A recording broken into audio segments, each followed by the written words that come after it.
All right, ready? I'd like to call to order the City of Saugatuck City Council meeting for March 13th, 2023. Would you please join me for the Pledge of Allegiance? I pledge allegiance to the flag of the United States of America, to the republic which stands one nation under God, indivisible, with liberty and justice for all.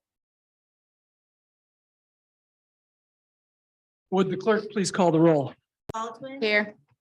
Dean. Here. Garden. Here. Leo. Here. Lewis. Muncy. Here. Stanton. Councilmember Lewis is excused to attend a travel commission meeting in Petoskey. Councilmember Stanton is delivering a donut boat to its new home on Kalamazoo Lake from Arizona. Could I please have a motion to approve their excused absences? So moved. Second. Motion Baldwin, second Leo. All in favor, please say yes. Yes. Very good. I have no comments today. I know there's a lot of interest in the work going on around short-term rentals. We do have the chair of the commission here. I would though ask folks that are interested to, if they do have public comments, to state the public comment for the item. I believe it would be, I hate to say it, but item 17 of our agenda, because it's not something that the council itself is taking up as business. It still hasn't arrived at the planning commission yet. So hopefully you'll all respect that ground rule and we'll stick to our normal agenda process. With that, I'll turn it over to the city manager for any comments. Mr. Mayor, my manager's report is on page 8 of the packet. I do want to mention on the agenda, there is listed as number 18, a closed session. That's a holdover from our last meeting. You can get rid of that if you'd like when you adopt the agenda, or you can leave it and it won't be addressed when you get there. Yes, I don't think we need to strike it from the agenda. There is no, unless, Jacob, do you want me to have it stricken from the agenda? Am I making a mistake by just saying we don't have any closed sessions? Okay, thank you for that. Great. It's always good to have you here. Yeah. Anything else, Ryan? No. Great. So we have no agenda changes. We have no guest speakers, I believe. That will take us to item 8, public comment on agenda items only. So if you do have a comment on any of the items that we will be taking up as a council today, please approach the podium, state your name and address, and please limit your comments to 3 minutes. I have no one in the audience that wishes to comment. Jamie, do you see any raised hands on the Zoom call? No. I do not either. So that will close our first of 2 public comment periods of the evening. That takes us to page 3 of our packet, which is the consent agenda. This includes the regular city council meeting minutes of February 27th, 2023. This would be a roll call vote. Do I have a motion to approve the consent agenda? So moved. Second. Motion Leo, second Baldwin. Any discussion on the consent agenda, page 3 of our packet? Hearing no discussion. This is a roll call vote. Would the clerk please call the roll? Baldwin. Yes. Dean. Yes. Gardner. Yes. Leo. Yes. Lewis is excused. Muncy. Yes. Stanton's excused. Very good. We are on now item 10, staff reports, boards, commissions, and committees. Item A is the staff reports. They begin on page 9. We start with the city manager. Mr. Mayor, the report's in the packet. Happy to answer your questions if you have any. Council, any questions for the manager on his report? Yeah, Mr. Mayor, thank you very much. Mr. Manager, good evening. Question on the AT&T. When will the council/community start to see details regarding the length of the agreement? I know it's with the attorneys. Love to start seeing some of the details around what they're going to be proposing to the city. There's a number of items, very expensive items that they're putting in their proposal. So I'd love to see what the city is going to get in return. So just when are we going to be able to start to look at that? I know it's not legally approved yet, or it's not gotten to council, but just starting to get our heads around what's exactly being proposed. Mr. Mayor? Please go ahead. It's possible that you'll see that at your next workshop. I know that is the priority for AT&T and the city of Saugatuck. Begin working on that document.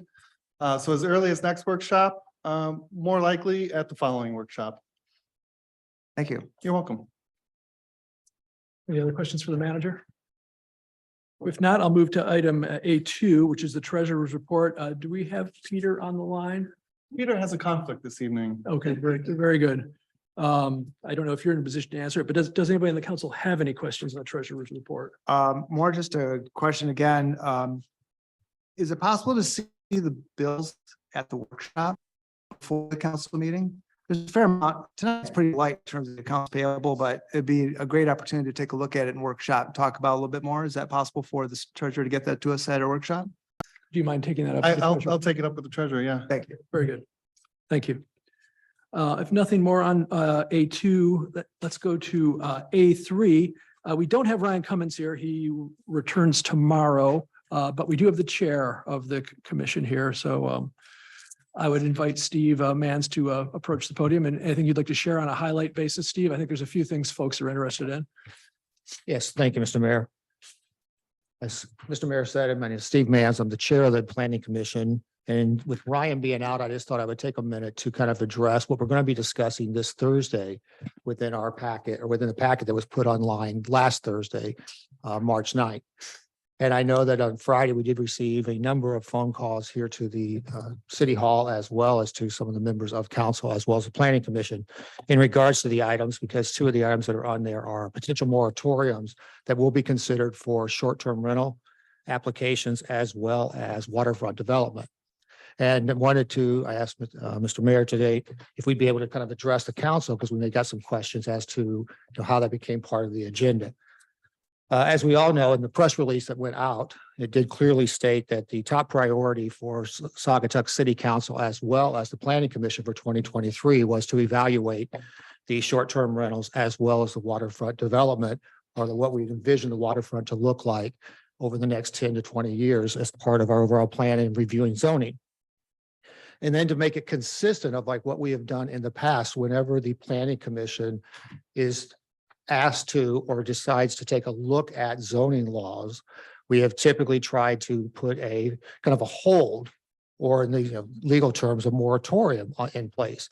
Similar like when we were doing the floating homes a couple of years ago. You put a moratorium in place, you did the study of them, and then you determined if you were going to have any type of changes to our ordinances that we would then recommend to you, City Council. So we're following a very similar type of program regarding the short-term rentals. We did announce back in January that we were going to look to form a task force that was approved by City Council, and the task force applications have come in. We closed applications that last week. I've had conversations with every one of the initial applicants in regards to trying to get the stakeholders. So that process is moving forward. I think our goal is to have Mr. Mayor announce the members of the task force by the end of March, giving us the month of April for hopefully being able to secure a contract with a third-party consultant that will help with demographics and possibly an economic study. Part of that third-party consultant group, as well as the tax force, does involve evaluating where we are.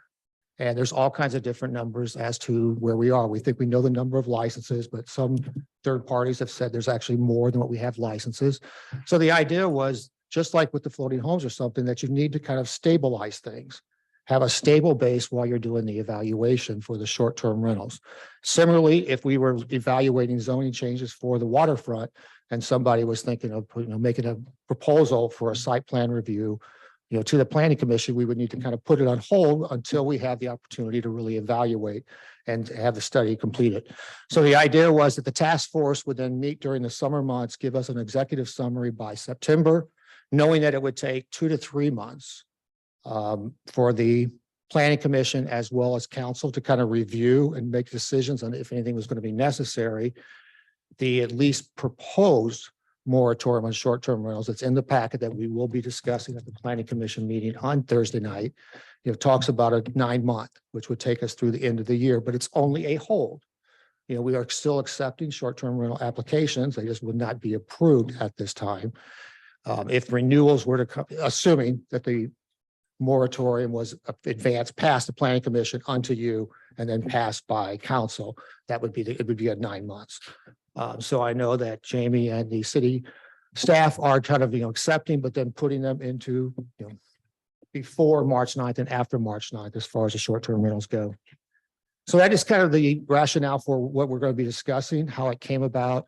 And again, it's very consistent with what we've done every time the planning commission, city council, all of you have the legislative authority to, pass any moratorium. What we've heard from legal and from other communities was that if we had it reviewed by planning commission first, because we are the ones that put it at the top of our agenda and we're the ones reviewing the zoning changes, if any would happen in these two incidences. So we're kind of, so it's up to us to request that council would then look at moratoriums. So that's why it's going to planning and then to the city council. Any questions? Any questions for Steve? Yeah, thank you, Chairman Mann. It's good to see you. How many applicants did we get? We have 24. 24.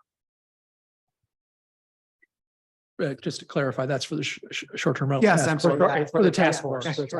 Sorry. Sorry. I should Yes, clarify yeah, that. that probably is good to clarify. Yeah. Jamie could tell you, I think we've had applicants for short-term rentals that have come in since the packet went out and the press release, which is why, the date that was kind of, being discussed, it's in the packet, is the date that you kind of release that packet so that you don't have a flood coming in of new applications while you're reviewing the potential of the moratorium. Yeah, And I know everyone hates the word moratoriums. I like to say on hold, but Pause. legally it applause. is moratorium. Holly, you had a, Yeah, Steve, question? I was wondering if you could just walk me through how the word moratorium came up and sort of what the process was. I think it was very surprising. It was surprising to me and to a lot of citizens in the city. So if you could just sort of give us some context of how before we form this committee, we're looking at a moratorium. Okay. This is where I would have to kind of punt a little bit because, Ryan Cummings is the one that has all the conversations with legal. As chair, I don't have the ability. I can only relate what I was told, from his conversation that came through. But when they were discussing after city council approved for the task force, and when we set up a date that we were tentatively looking at the end of March to have the task force in place, to have a third-party consultant hired to kind of help review, that raised a flag that in the past, every time that we have, as a planning commission, been reviewing zoning laws, if it involved, again, I just kind of use the floating homes, the idea was to put a moratorium in place while you're redoing that review. And so the question then came up of should we have a moratorium on short-term rentals as well as waterfront development, because both of those are on the agenda for 2023. And then they said to make it consistent with what was done previously. And then the timing of it was, since we were shutting off the applications to the task force with the idea that we would start to discuss with the applicants or, interview basically the applicants for forming the task force, that would be the appropriate time to then send it to the planning commission for them to consider. So again, it's only been drafted for the planning commission to consider whether or not we believe that having a moratorium will be beneficial to the task force and our jobs of first trying to evaluate where are we in the city of Saugatuck regarding short-term rentals. And for the most part, it has to do with the volume, and not assuming that there's any changes that are coming down the road, but just looking and saying that if we're trying to evaluate what percentages we have, we needed to have a set base, a database. And so again, that's why it's now coming to, planning commission for our review, and then it would go from us to council. Thank you. sure. Uh, A follow-up, Russ, go ahead. Mayor, thank you. Yes. So if you look at the planning and zoning report that came from the zoning administrator, I counted 25 individual short-term rental items on that list. And I didn't do the percentage, but it represents quite a few of the items that's being worked by the zoning administrator. And if you look at the details, a lot of it is just, and I'm sure the city clerk has experience with this too. There's a lot of legwork involved with this and contacting the fire department and following up, and people are not returning their applications. And in my mind, as I was reading through that, I was clearly thinking this is an area for opportunity for the city for better management. And that would certainly be something that I think the task force would be looking at as well with the zoning administrator. And I think back to council members Leo's question about the moratorium. I think the word moratorium is just simply a term for a pause. I mean, It's a gonna pause be little bit because it's nicer only a word. hold, a pause. Yeah, but I share some of the same concern is that when this came up, when it was put on the agenda for the planning commission, which I look forward to discussing on Thursday night, it's going to be a very good conversation. I agree with the logic. The way it was released was a little bit difficult, I think, for a lot of people. It surprised a number of people in the community, including fellow council members as well as the community. So there's very few things I get a lot of calls on. I got a lot of calls on that one. Right. So I understand the logic. You and I had a conversation on Thursday or Friday about this. So I think that's just a learning opportunity for the city to better manage that, manage expectations for people when these types of really important issues are released. Right. And I think, we tried to get the press release out that kind Yeah. of gave a little more explanation to it.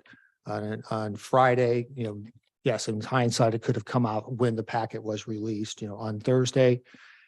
I know whenever you're discussing a moratorium or you're talking about it, this is a little different than, say, the waterfront development moratorium or even the floating home one that was passed a couple of years ago, only because there's a lot more activity in the area of short-term rentals and applications coming in than what we have, for the floating homes or waterfront. We usually would know about those well in advance, but to be consistent, we needed to do both with the waterfront as well as the short term. And I do agree that a lot of the things that are on Ryan's Cummins' reports are short-term rental. Jamie, I think, can tell you, that on Friday, how many new, Well, between Friday and today, it'd be 8. 8 new, applications, that have come in, which is much higher than what we would normally have in any given week, basically driven. And that's even with the packet that we're going to be considering coming out saying, that it would be moratorium for kind of holding, pausing any approvals would be effective as of the March 9th date, but you still had submissions on the 10th as well as today, the 13th. That's at a much higher level than what you've ever had in the past. So had you talked more about the moratorium in advance, you only would have encouraged more people to try to get applications in, which if you are doing the task force to try to evaluate and think about, what is our level of short-term rentals that we have in the city and try to determine, is that an issue? Well, then you really don't want to continue to be improving more and more short-term rentals until you've had that opportunity to kind of evaluate and determine, do we have any issues or do we need to make any changes? And the one thing I will tell you, again, on Thursday as well as tonight, the whole purpose of the task force is to first evaluate what are the issues. We understand that we are a tourist town. We understand the importance of short-term rentals. I think everyone in the community understands that we need a balance. And there's no assumptions being made, by the forming of the task force or even having a moratorium put in place that it's going to lead to, any significant changes in short-term rentals. It could, but it may not. It may just be, do we need to have better enforcement of our current regulations? Do we need some additional regulations?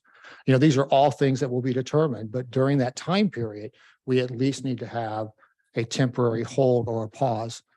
And thereby, again, the legal word of moratorium, it gets used. Thanks for that. Go ahead, Gregory. Thank you. Out of the 24 that you have so far, have they all filled the requirements that you were looking to fill in the character? Yes, I've actually submitted to both the Ryans as well as Mayor Dean, my first round of comments from the 24. There's a few more, but 24 were the official numbers.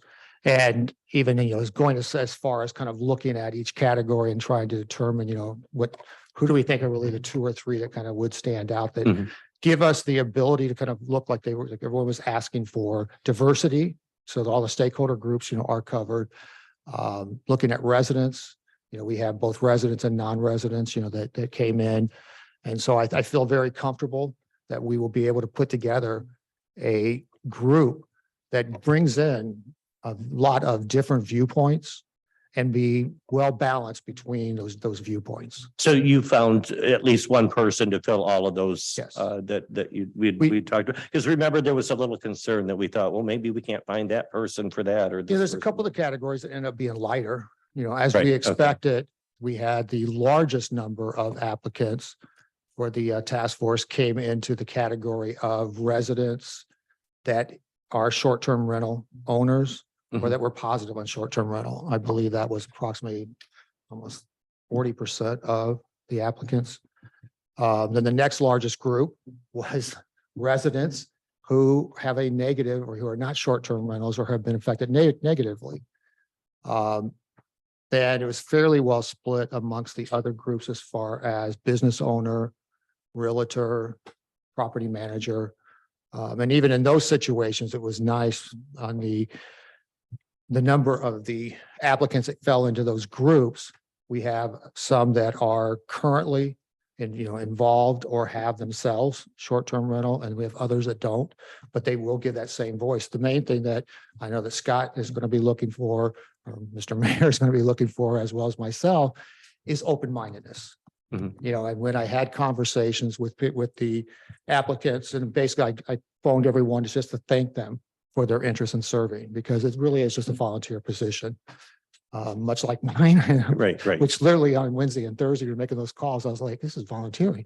But it's really what you're trying to do. Uh-huh. And you really want to thank them and just kind of go through what the process would be. But the one thing that I found was that everyone kind of is understanding of how important short-term rentals are to our community.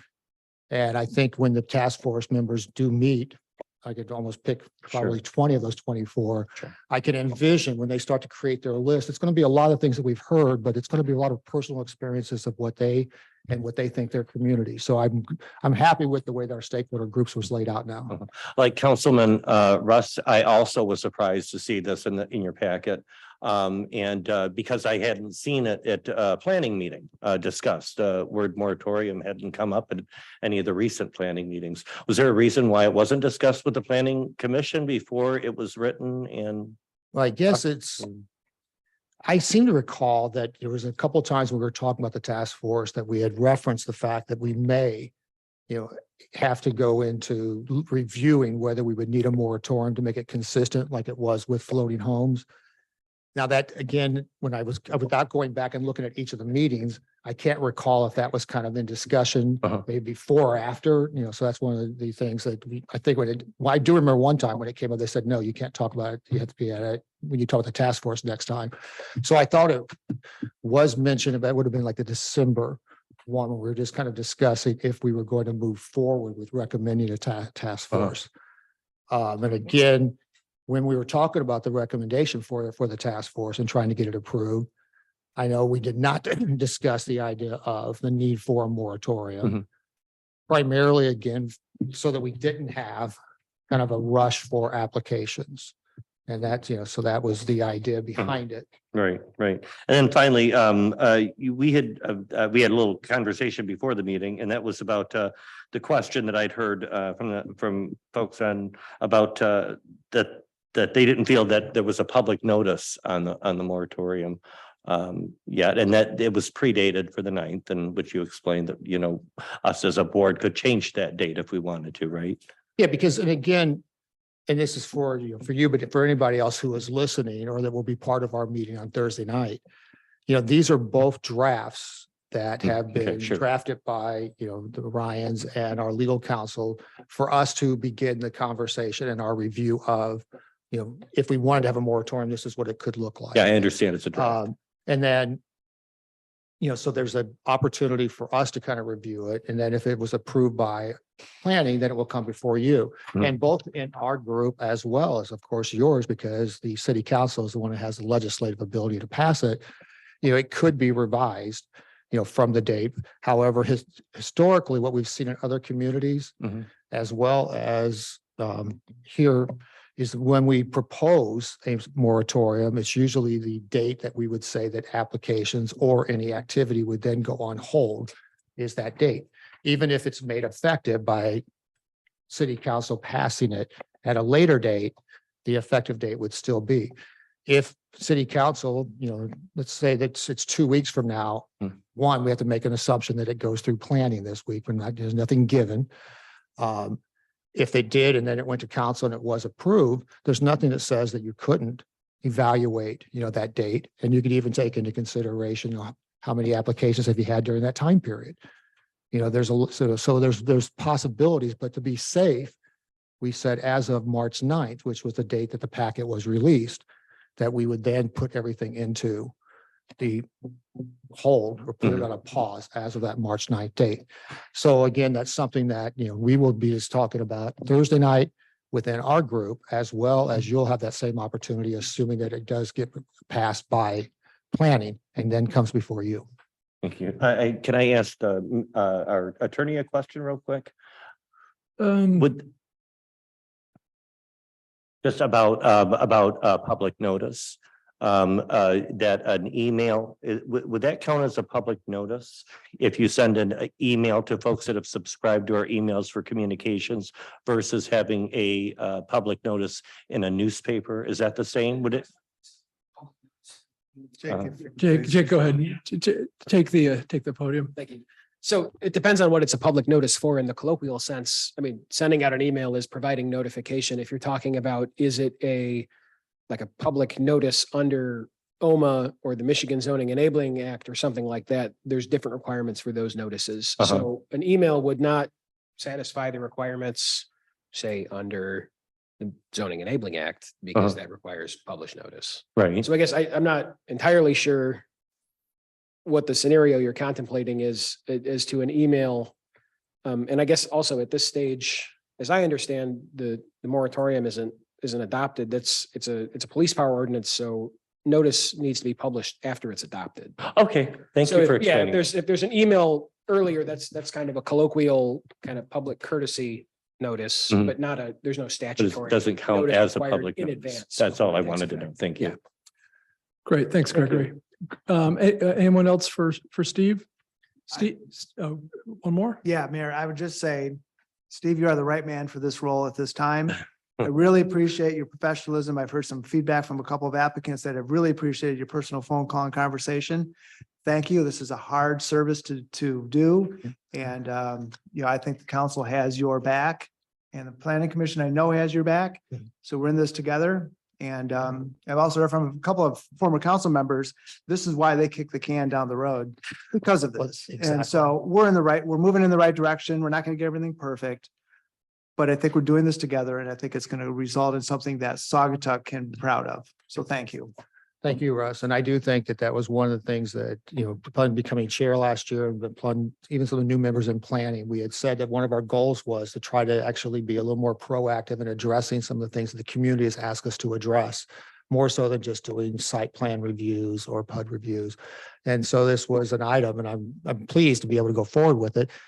I am starting to see how much time it's going to take, but I think it's necessary. And even if we come out of it at the other end with no changes other than maybe, minor ones, at least we have the ability to say that we studied it, we reviewed it, and we hopefully met the expectations of what the citizens are asking us to do. Yeah. Thank you. Great. Thank you. Yeah, thanks again. Thanks again, Steve. And, once again, just, this was one of the top issues that was identified in our survey of the community. It was certainly during the election and during the League of Women Voters Forum, one of the top topics that the community wanted addressed. And it's hard, it's a big lift, but that's what's been asked of us as elected officials and civil servants. So we're going on this journey. And once again, thank you, Steve, for the leadership on this. With that, I will go to another great public servant, Scott Herbert, Department of Public Works.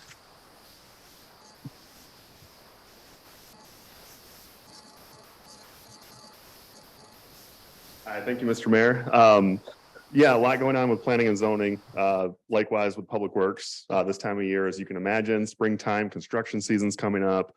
My DPW report lists what more or less completed items, but there's a lot going on the back burner. A lot of it will be coming your way as we get more information.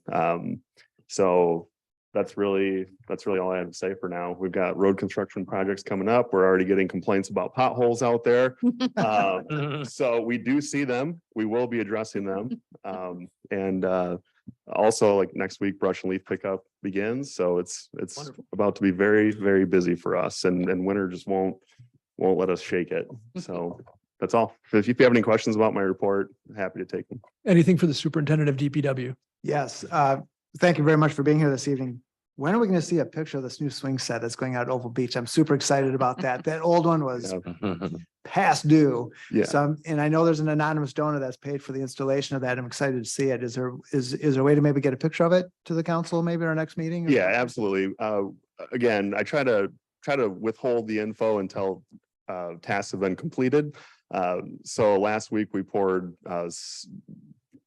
a lot of concrete, setting those posts in the ground. It was like 400 pounds of concrete per post. So we're letting that cure. And this week after the snow events pass, we'll be installing the actual swings themselves. And then once everything's put together, we get the memorial, I guess, decals put together from the donors, then we'll have pictures of it and go over the final details of that project. Nice. Are you going to get the first swing? Maybe, probably my wife and kids, maybe, or the donors. They're probably more deserving than I am. Very nice. Thank you. Anything else for Scott? Yes. Hey, I want to thank you for always answering the phone all the time when it comes to Christmas lights or wire hanging down that I helped move into the other lane and move the barricades around. And you're always easy to reach. And I really appreciate that. You were throughout the years of doing events for Sadaba, and you still are. You always answer your phone, even if you're homesick. And I knew you were sick that one day.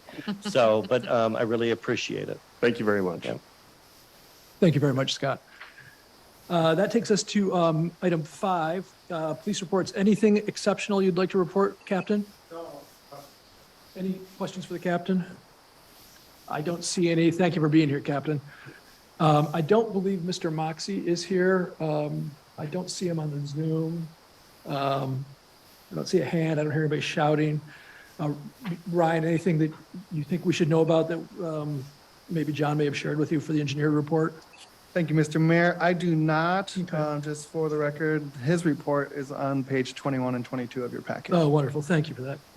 So we have his report. He is not here, so we will move on. That takes us to 10B, boards, commissions, and committees. Mayor, Uh, ask Greg online to mute his. Oh, Got this. one of the two Gregs, if you could please mute your device, please. Thank you very much. Very good. Thanks, Jamie. We're at 10B1, which is fire district. I don't see Dan Fox here. I don't see anybody from the fire district on the line. If you're on the line, just please shout out. No, okay. Nothing from the fire district board. Gregory, would you like to take a B2 interurban board? Yeah, Anything to share there? Sure. Met with Ryan on Friday. He stopped into the flower shop. It was a pleasure to meet your sister. And she reached out. She works with Apple in a training program and can at least give us advice or even help the interurban create an app for. So we're working with that. I hope that she got our contact information, or you gave it to her for I did, Phyllis. yes. And so that Phyllis can reach out to you. Oh, During- just one, Mr. Mayor, if I may. Please, go ahead. Just for the record, the work that she would be doing would be free of cost, so there's. Right. Yeah. Oh, yeah. I did say that. Nothing involved with invoices. Right. Yes, that costs you Very guys kind. anything. Right. We had a discussion at our workshop, and it started off with Oval Beach passes, and it ended up with, the idea of having an interurban shuttle back again, like we did in 2005, actually, was the last time we did it. Phyllis she sent me that we had a little red flyer that we did for it. I went between the Chain Ferry and Oval Beach. And I just asked her, for some of those different numbers. What it was like.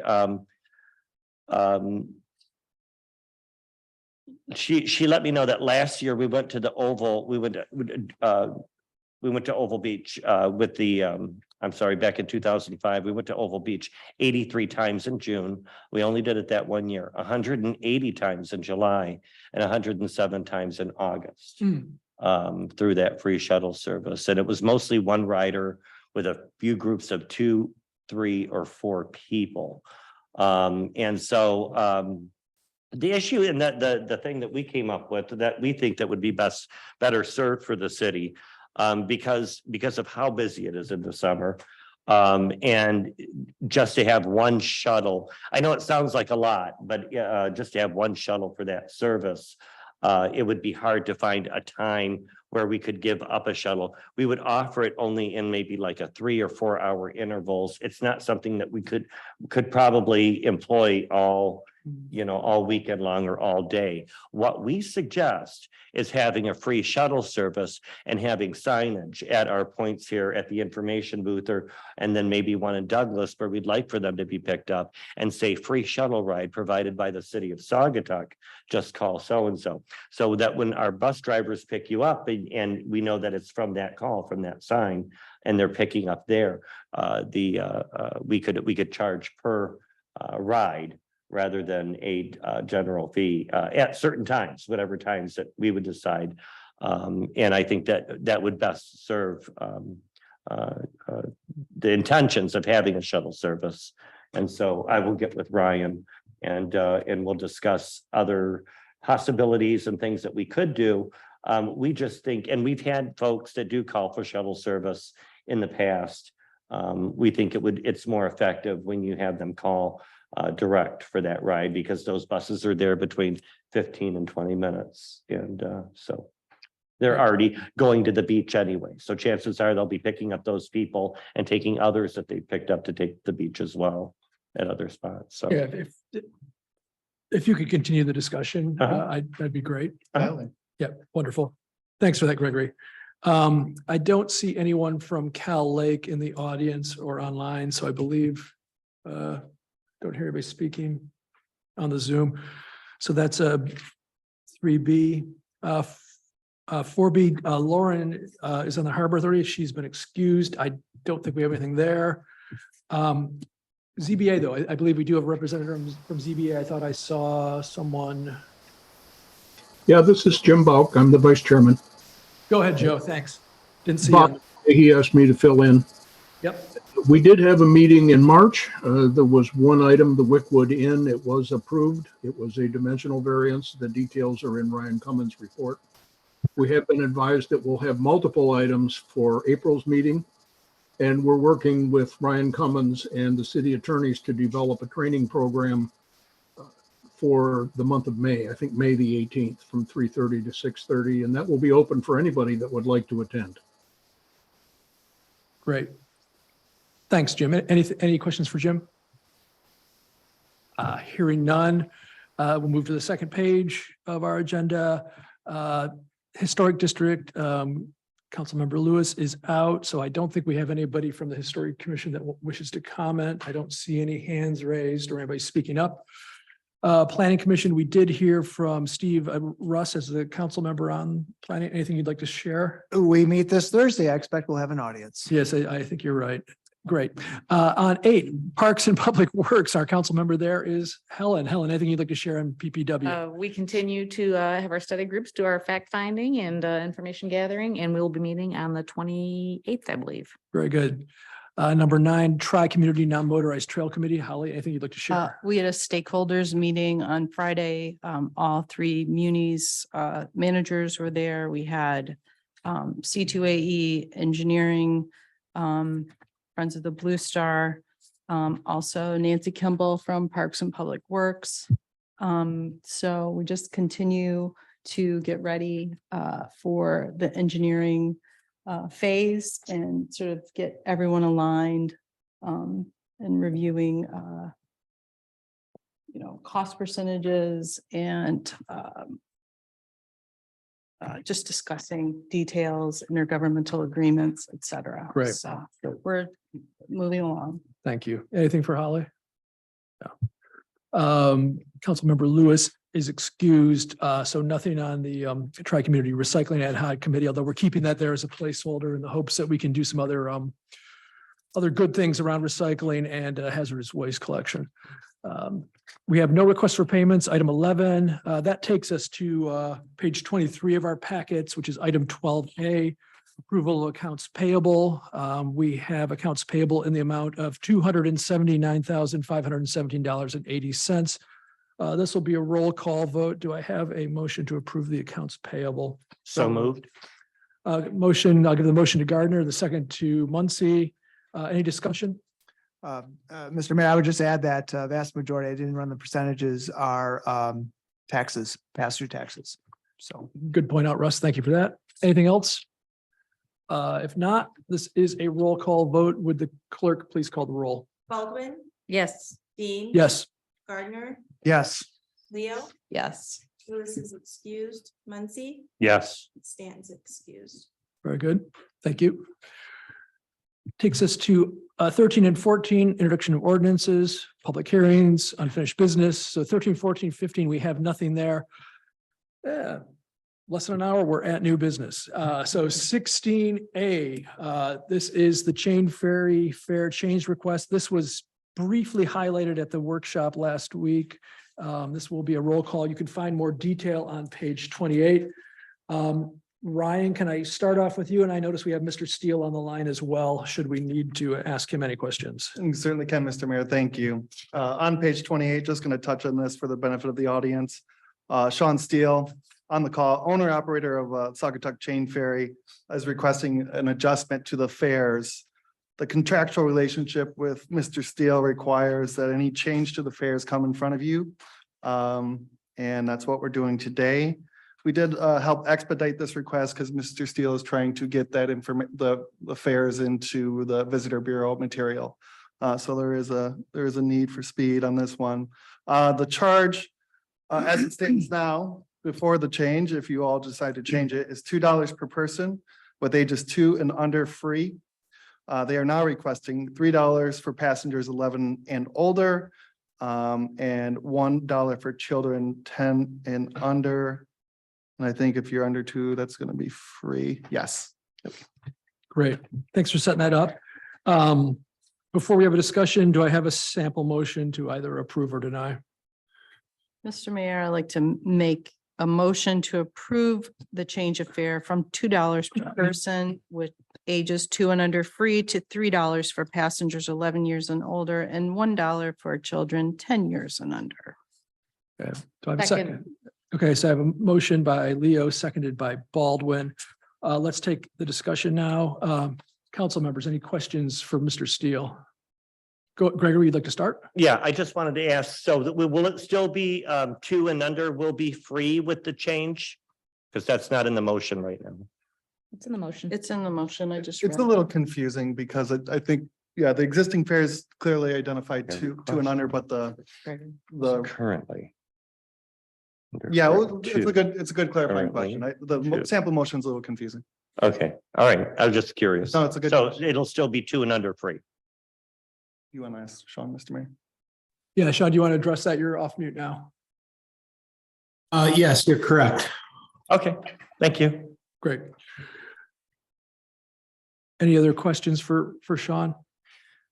Yeah, I just want to thank Mr. Steele. You know, the Chain Ferry, as was said in some of the documentation, is an incredibly important icon in the city of Saugatuck. It's been here since 1837, I think is the date. So incredibly important. Thank you, Mr. Steele, for your continued dedication to this. A couple of questions regarding, I support the fare adjustment request. I did have a question, though. The request from Mr. Steele was dated February 28th. Just wondering why we maybe didn't see this at the meeting last week.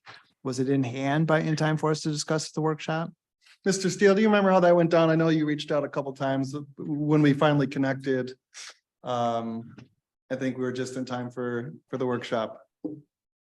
Yes, you're correct, Ryan. I think that was the date. I printed it out and I don't think I sent it to you till after that date, which I believe was last Wednesday. Which would have been the day of the workshop. Okay, thank you for the clarification. The other, in reading some of the information, a few things. One is that the original agreement was signed 2019. I know we extended that, right? It was a 5-year agreement. We extended it out to Do we remember 2 more years. 2026? No, 28, right? Is that correct? Let's see here. That's, we were at 2019 to 2024, and then we 24. took it out 2 more years to 26. 2026. Okay, thank you very much. The other question is around the annual compensation to the city. If we could get the most recent figure from. It's a 7% annual increase, so I just wanted to make sure that we're, Okay, we can have Peter follow up. yeah, with you. thank you very much. Great. Anything else for Ryan or Mr. Steele on this? Hearing none, I think it's time to call the question on 16A. Do we need to read that motion one more time? No. Nope. All right. Then let's do the roll call vote. Baldwin, Yes. Dean. Yes. Gardner, Yes. Leo, Yes. Lewis is excused, Muncy, Yes. Stanton is excused. Very good. Motion carries. We are now at 16B, Special Event Application Request Form, the SCA Art Out Loud. This is on page 37 of your packet. I don't see anyone from the SCA on, but Ryan, is there anything you'd like to share on this one? Mr. Mayor, just a follow-up to one of the council questions from your workshop discussion related to making sure the placement of the piano sign did not violate any ADA requirements. We did check that, and it would not be in any would not be in conflict with ADA requirements. Great. So that takes us to the sample motion.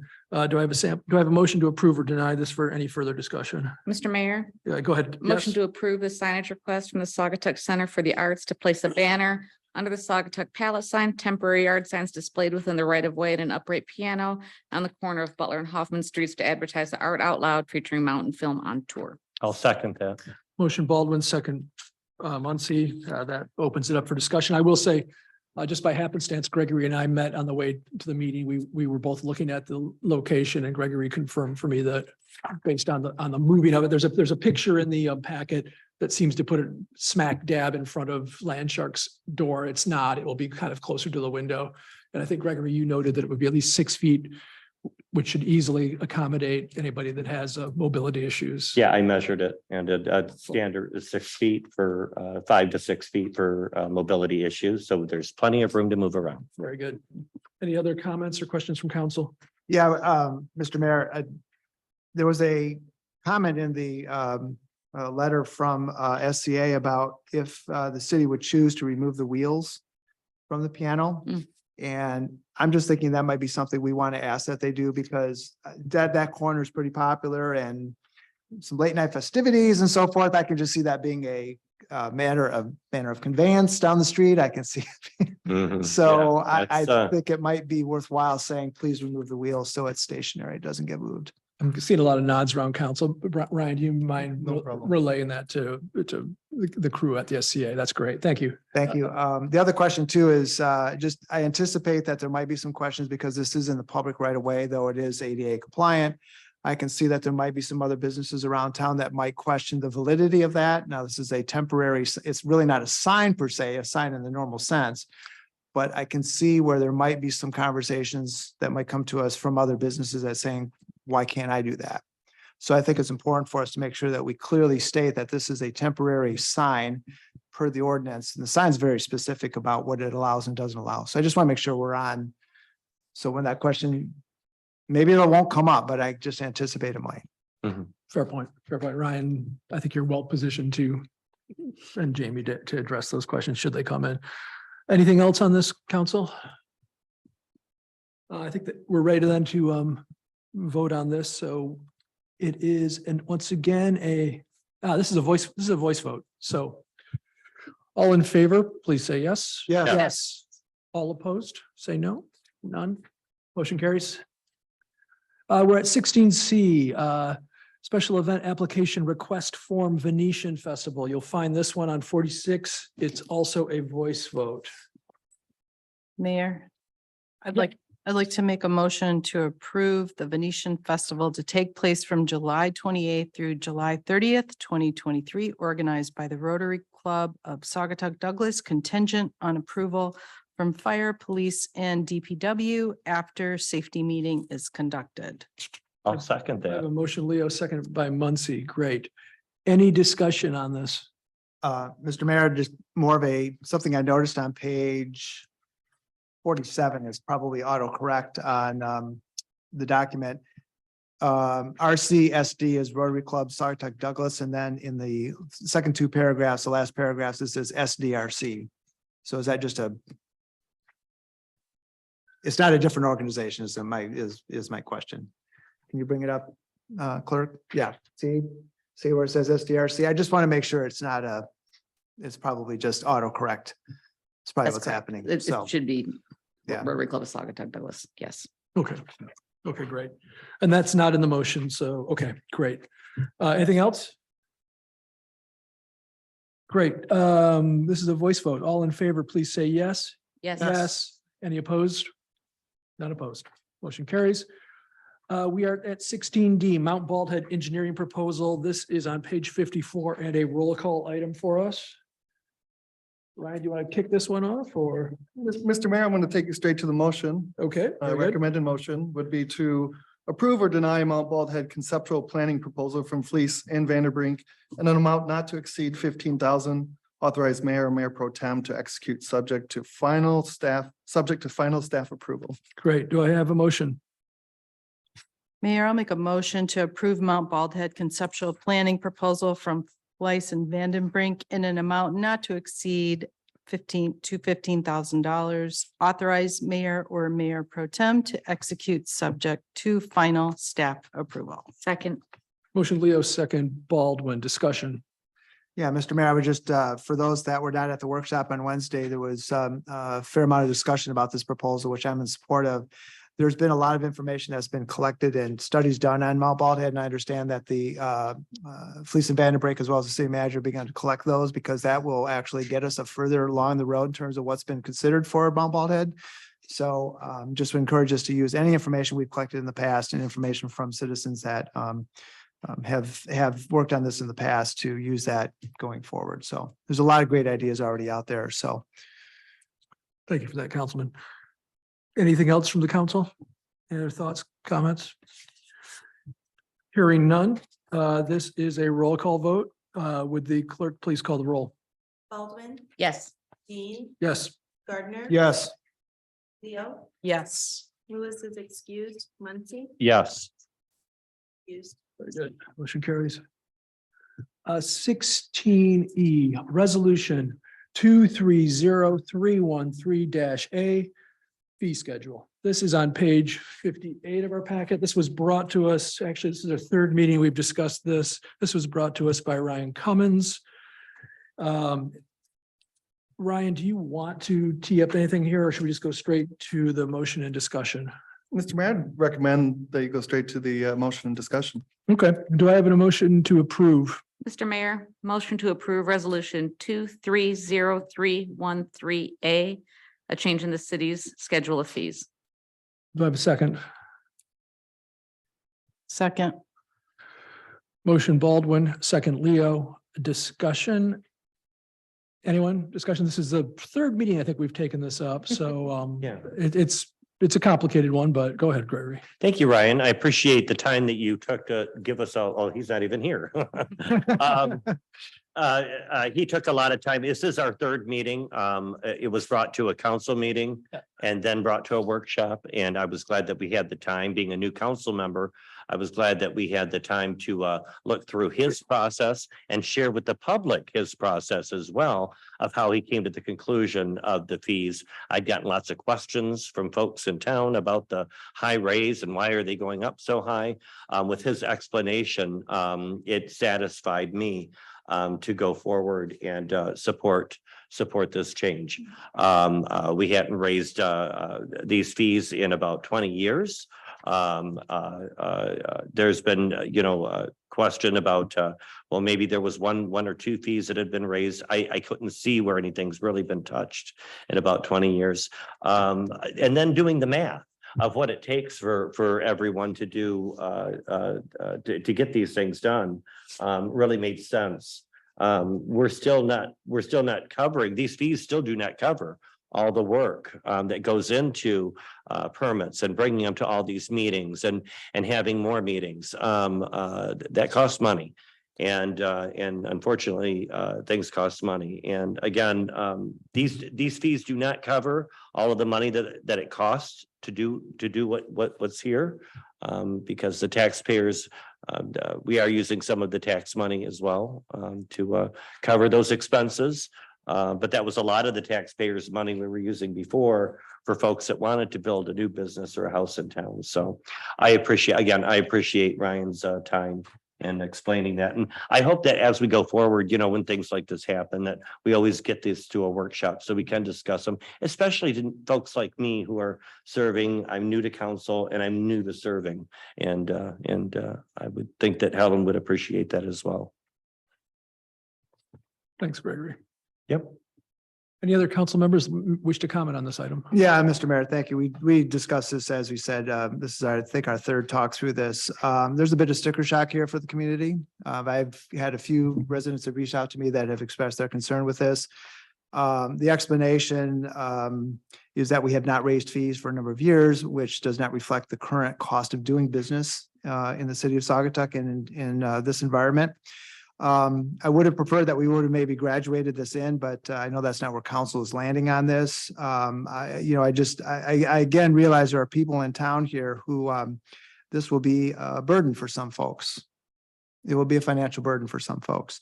Again, as council member Muncy mentioned, the city does not put all of this on the taxpayers' backs. This is subsidized by the city taxes that we pay. It's a choice that we make to either completely subsidize it or subsidize it partially, which is what we're doing. It's just it just reflects what it costs to do business these days. And so the other question I had was, is the effective date of this going to be with the motion passing, or is there an effective date we're going to put into the fee schedule? I don't recall that being discussed. My assumption would be, and correct me if I'm wrong, Ryan, is that this would be effective immediately. Correct. Or you could, as a council, decide a date certain. I think we know what that entails. So I unless somebody wants to offer an amended motion, this is our third go at this. I don't see one. So any other council comments? I will just simply say I agree that it's always unfortunate when you have to raise fees, but as our due diligence showed, South Haven, the township, and Douglas all have higher fees than we had. They recently raised their fees last year or in December, and we're not in parity with them. This brings us more into parity with our neighbors, and I would hope that we as a council and future councils will be more diligent about looking at these things more regularly. Waiting 20 years to act on something leads to issues like this. So I'm hopeful that future councils will make these hard decisions more frequently, as opposed to a big decision that does create, as was said, sticker shock. So with that, if there's no further comments, I'd like to call the question. This will be a roll call vote. Would the clerk please call the roll? Baldwin. Yes. Dean. Yes. Gardner. Yes. Leo. Yes. Lewis is excused. Muncy. Yes. Dan is excused. Great, motion passes.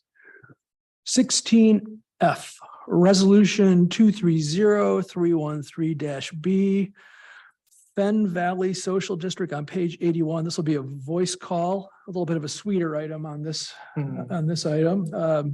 Ryan, do you want to kick this off for us? Fen Valley, who's located in the city of Saugatuck, wants to participate in your social district. Yep. And so that's why we have a sample motion for you. It's to approve or deny resolution 230313-B, adding Fen Valley to the city of Saugatuck Social District. Do I have a motion? Mayor, I'd like to make a motion to approve resolution 230313-B, adding Fen Valley to the city of Saugatuck Social District. Second.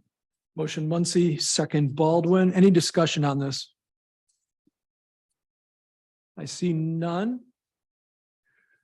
Going once, going twice. I'm going to close it out then. This is a voice vote. All in favor, please say yes. Yes. Yes. Any opposed? The ayes have it.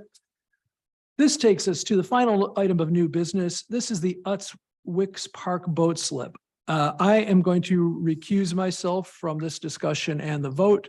Council member Leo, who's got the longest tenure in the council, at least consistently, has agreed to lead our discussion on this with help from the manager if need be. So I shall recuse from this item. Thank you, Mayor. This item is regarding a citizen who won a boat slip lease in the lottery. But our policy and lease states that the lessee must be the owner of the boat. And the only recourse that the citizen has is to appeal to the council to change the wording in the contract. We had a discussion about this. We did learn that the Anne Marie, who won the boat slip, is leasing from her friend who also was in the lottery but does not reside in the city. And at this time, I would like to ask if I have a motion to recommend or deny the application for the permit. Madam Councilwoman, I'd like to make a motion to deny Thank the you. application. Do I have a second?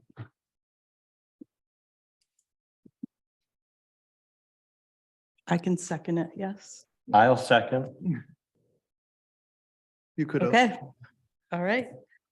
So at this point, we would just have a voice roll call. Do you have more Okay. discussion after you? Yes, please. Oh, sorry, No worries. pardon me. Discussion. Thank you very much. This was a learning process for me and this situation down at Wicks Park with the boat slips. Thank you very much, Mr. Mayor, for recusing himself. He's recusing himself because he's on the waiting list to get a slip. So thank you very much. The idea behind these slips originally was to intend them for use by registered or city residents. The situation here with this boat owner is that, and I think it's gonna be something we're probably gonna run into in the future, is that people are renting items or leasing things that they used to buy themselves. And this is a situation that this boat owner is, or rental, the slip person is found themselves in this situation. So just for explanation, that's why this is specifically written the way it is. And I was comfortable with moving forward with the approval on this, given the questions that were asked by Councilmember Lewis were very pointed, which I thought were great questions for the applicant, which she answered directly.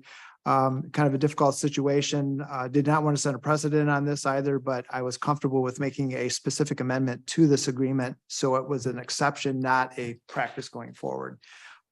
So I'd be curious to understand, we kind of seem to have maybe done a 180 since our meeting on Wednesday. Just kind of curious as to where everybody's coming down on this. For now. May I? Yeah, I'm just, I would say that I would not recommend changing a policy. The reason that we have it is to give preference to residents.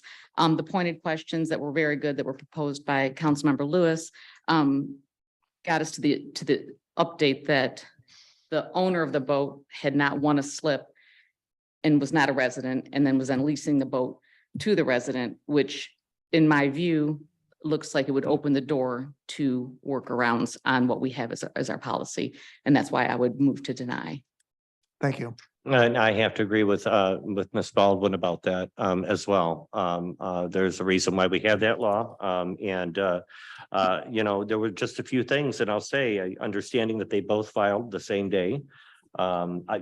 Looking back now, I think, you know, I found out that we don't know what kind of boat, until after the lottery is drawn. Be interesting to have that in the application process when people are applying.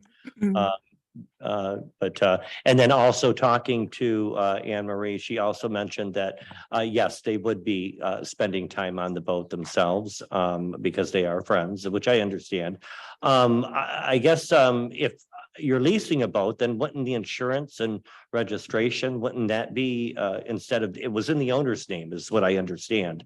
But if you were leasing a boat, much like, leasing a house or something, well, then you would have to have the insurance under your name and registration under your name as well. So that was, those were the two things that popped up in my head. I think that I would have been comfortable making an exception if I understood that the insurance and registration were in the leasee's hand. I would just like to say that I brought up this point at the workshop. To your point, there will be people leasing boats. That's become something that's common. However, we have plenty of marinas, and I think that that might be a better avenue for someone who's leasing a boat, because I think just sort of legally and just from the city's point of view, we have the obligation to keep our regulations clear, precise, and to give a benefit to the citizens. To Helen's point, I think it's just very important to not do a workaround or I think keep it consistent, because it's a lottery. So I think it should have the appearance of fairness. Thank you. I appreciate the perspective. Thanks. Are we ready to vote? Excuse me, I have my hand raised. I'm not sure of the protocol, if I can make a statement or not. It's Anne Marie Utes. It's up to you and the council. I just don't know what the rules are, but I didn't know if anyone noticed my hand was raised.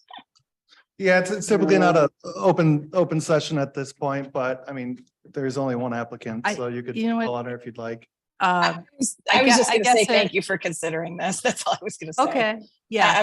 I'm not arguing my position. I appreciate the nature of the request. I've been honest in my responses, and I just wanted to say thank you for considering this. I can see where it's headed, and I understand that, but I just wanted to be clear that I was honest in all of my responses, and I understand you guys have a decision to make, and I appreciate you even considering it.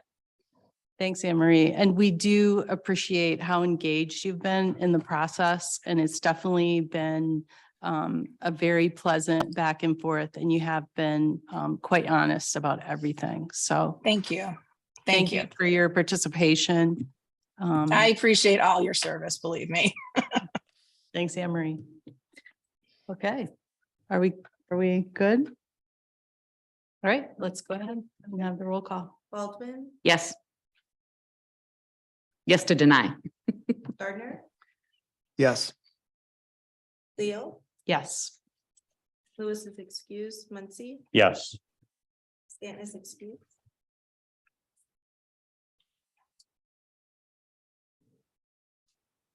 Motion to deny application passes. Thank you. Thank you, Councilman Leo, for handling that last item of our new business. That takes us to item 17, public comments. This is open to anything on or off the agenda. Please limit your comments to 3 minutes. I will open it up to the folks that are here at City Hall. Anybody in the audience that wishes to offer comment? Seeing none, and CJ, please approach, state your name and residence. TJ Badgerak, Saugatuck, Planning Commission member. Just want to say thanks to Steve for what he's doing, and this is definitely a hard issue. I tried to get a additional document into your meeting today, and then also to ours.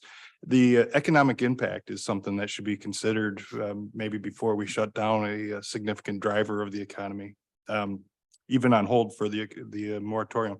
The other item is that maybe this rush to numbers, I don't think it's been enforced very well over the years. So I think that enforcement, this is at least pushing people to get into the system and be properly included. And I think that's a good thing on its own. So I'm looking forward to Thursday. Should be interesting. And I'm going to fill up my bracket and win my turn. Thank you very much, CJ, and good luck. Anyone in the audience, anyone in the Zoom that wishes to address the council? I don't currently see any hands raised. Jamie, do you see anyone on your screen? No. No. One last chance, folks. Anybody there that maybe has unmuted or hasn't unmuted wants to offer a comment? I'm not hearing anything. So with that, I will close 17 public comment. We do not have closed sessions, so 18 and 19, we have nothing for 18 and 19. Page 20, I'm sorry, item 20, we have correspondence. And that takes us to 21, council comments. Russ, can I start with you? Absolutely. We do want to call council's attention to the presentation, which was included as correspondence in the meeting from the police meeting. We had about 25 people. We had all the officers, deputies, excuse me, in attendance. The sheriff was there as well. Great meeting. I won't go through all the numbers here, but I would encourage you to read them just to familiarize yourself with some of the numbers that the deputies shared with us. I also want to compliment JP, Lieutenant JP. He did a fantastic job. He was kind of the center guy for the discussion. We should be very proud to have him be a part of our force. He did a great job speaking to the public, and everybody's very respectful. But to tell you kind of where some of the comments were coming, no surprises, beach safety, beach phones, walkie-talkies, and if you look through the slides, you'll see what they did is they chose some specific events, police events from various years to kind of highlight the services that they offer. And the one that they brought up for 2022 was unfortunately the drowning, actually was not a drowning, but someone had a medical emergency in the water, and the service that they provided and some of the issues that they encounter with communications at the beach. So that was brought up. There's a lot of different discussion around how they could solve that. Was mentioned that there is a landline which is active at the ticket booth as you enter the beach. So there's always a landline available. There's more to discuss on that. Traffic control enforcement was a very popular topic. As a matter of fact, that was actually in the slides itself. And so the sheriff department was already right in front of this in terms of some of the things that they hear. But at the meeting itself, it was how could we get more traffic enforcement? Could we put in speed bumps? Could we start a campaign, slow down, it's our town? There's a number of different things that, the city may want to consider doing. Adding more speed signs, which I think we have half a dozen, if I'm correct, currently. So I think that's an area for further discussion with the sheriff's office in terms of taking care of that issue. Again, it's a very difficult thing to solve, but a lot of interest around that. Parking, not so much about the number of parking spaces in town, but more importantly, there seems to be some parking issues that residents have noticed up on Elizabeth and Main. And I personally noticed the issues on Main. So if there's a school event going on, or if downtown parking is full, if you drive down Main Street at certain hours of the day, I mean, you literally can get one car through there. I drive a small Honda and I could just barely get through that. It was during a school event, and nothing against the school at all, but it's just, I think we have to take a look at some of these areas of town. And I think we have to think about, do we just limit parking to one side of the street? Because it was clearly a safety issue. It was, I mean, even driving through it, I was concerned. So that was brought up. The other interesting thing about parking was some of the business owners were mentioning that there's seems to be a lack of enforcement downtown for people that are parking in illegal spots. So one of the ideas that was actually brought up, which is worth, I think, talking about, is some cities have actually deputized city workers to actually write tickets for cars that are parked illegally. The police can't be everywhere all the time, and that was something that was brought up, that some communities have done that. So I think that's worth looking at as well. And then also too, is that the police they gave us a phone number that we can call. If a business owner or someone experiences an issue downtown, a direct dial number, it's not a 911 call, but it's a phone number, and it's actually in the slide deck that you can see. The other thing that was brought up was deputy coverage, especially more police on Park Street, especially during sunset. Apparently sunset, there's a rush on Park Street, and a number of the Park Street residents that were there mentioned that there's a fair amount of traffic, and the police were listening to that as well. Busy beach days, there would also appreciate more deputy coverage on that side of the river. The other thing that was brought up was regarding the statistics, and something that was actually asked by the school principal is that we'd like to see the incidents graphed by months to show seasonality, because when you look at the total number of calls or incidents a year, probably the vast majority of them occur within about a 3 or 4 month period, right? And so there was a request to see if we could begin to graph that out to show seasonality. There's also requests to separate calls by downtown versus other side of river, which is not easy for them to do, require quite a bit of work for them to do. And then last one was parade safety, which actually, interestingly enough, the manager has a note in his packet this week about conversations going on to increase parade safety. I think people are interested in seeing a little bit of a lower impact parade safety approach versus having volunteers with cars at intersections and so forth. So I know the city manager is already beginning having discussions on that. And that's a really good thing. And then there's a bunch of other small comments. Officers on bikes send a good message to the community, perhaps using bike patrols on Park Street at key times. The officers also mentioned that all deputies now have body cameras. There's also a question about fees and fines. So if you get a speeding ticket in the city of Saugatuck, that fine goes to the county. The money doesn't come directly back to the community because that money goes to pay for prosecution and court system and so forth. So there's a question about that. They also mentioned that the social district has not had a measurable impact on policing, which I know was a concern when that was initially instituted. The police have said that that is not really created much of an issue for the city. And I just, again, want to appreciate everybody that came to the meeting. It was good. I think we're going to do that again. I don't think we're going to do that. We are going to do that again because people found it to be really helpful. And so if there's any questions from council, sorry, I talked really fast. I didn't want to. This is not the deliberative. This is not the deliberative part of the meeting. I'm sorry, Councilman.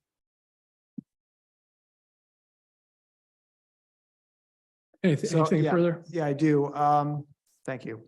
I did want to mention that during the city manager evaluation, which was in closed session, I made a statement. I'm going to make the statement again that in reflecting after the city manager's evaluation process, and in furtherance of our goal to retain and attract quality city staff, I have some thoughts and suggestions for optimization of the current process. Current city manager evaluation process, and I said this during the closed session as well. I think we're selling our manager in the community short with the current process we have in place. In my opinion, the current process does not give the manager or the council the information necessary to measure his effectiveness and performance or to help enhance his development. I found it difficult to objectively assess his performance without measurable objectives and goals. Two is reading his self-evaluation and comments from other council members. I see several items listed as opportunities for optimization. And I ask that council immediately begin discussing how best to assist him in creating action plans to address those items. Three, tools that I would like to see the city implement in collaboration with the manager. One, implement a 360 review process to obtain feedback on the manager's performance and or potential from the council and others who interact with him regularly, that is peers, direct reports, citizens, et cetera. And B is collaboratively create measurable objectives and goals. And I'd like to see council begin on that immediately. I think it's just important for our council. I think it's important for the manager, especially from a professional development standpoint, that we work with him to make sure we're focused on the right things for the city as well as the manager. Anything else? Thank you, Mayor. Holly? Nothing tonight. Thank you, Mayor. Gregory? Oh, don't forget, everybody, this Saturday, the People and Pets Parade continues, but at this time it's going to be in Douglas, and we'll have the same parade route as the Easter parade. And it's just a few streets to close off, and we'll have an event at Berry Field with hot chocolate provided by Capri Martinick of State Farm. And then we'll also have photo ops with Dougie the dog. I've been asked, who is Dougie? Well, you'll have to come and find out who Dougie is. Also, I've been talking about this, and I finally, just to have it for the record, I've been talking about it all day, but I'd like to put it on the record, and I'm going to say it right now. Happy birthday, Russ Gardner, and thank you for serving. Thank you. Helen? All set. Happy birthday also, Russ. I can Thank you. I think we'd all like to wish you a happy birthday, and I will simply comment that this was a big agenda, and we went through it in about an hour and 20 minutes. So I would just like to commend all of you that are here, all of you that are on the Zoom, for participating. I mean, I get a lot of questions from people about a number of things that were on this agenda, and the fact that we all were able to listen civilly, have a civil discussion about it, and get some stuff done for the community and make a difference in our community. You're all to be commended, and you all have my thanks. And with that, I will entertain a motion to adjourn. So moved. Motion Gardner, second Baldwin, I believe. Did I get that right? All in favor, please say yes. Yes. Meeting adjourned.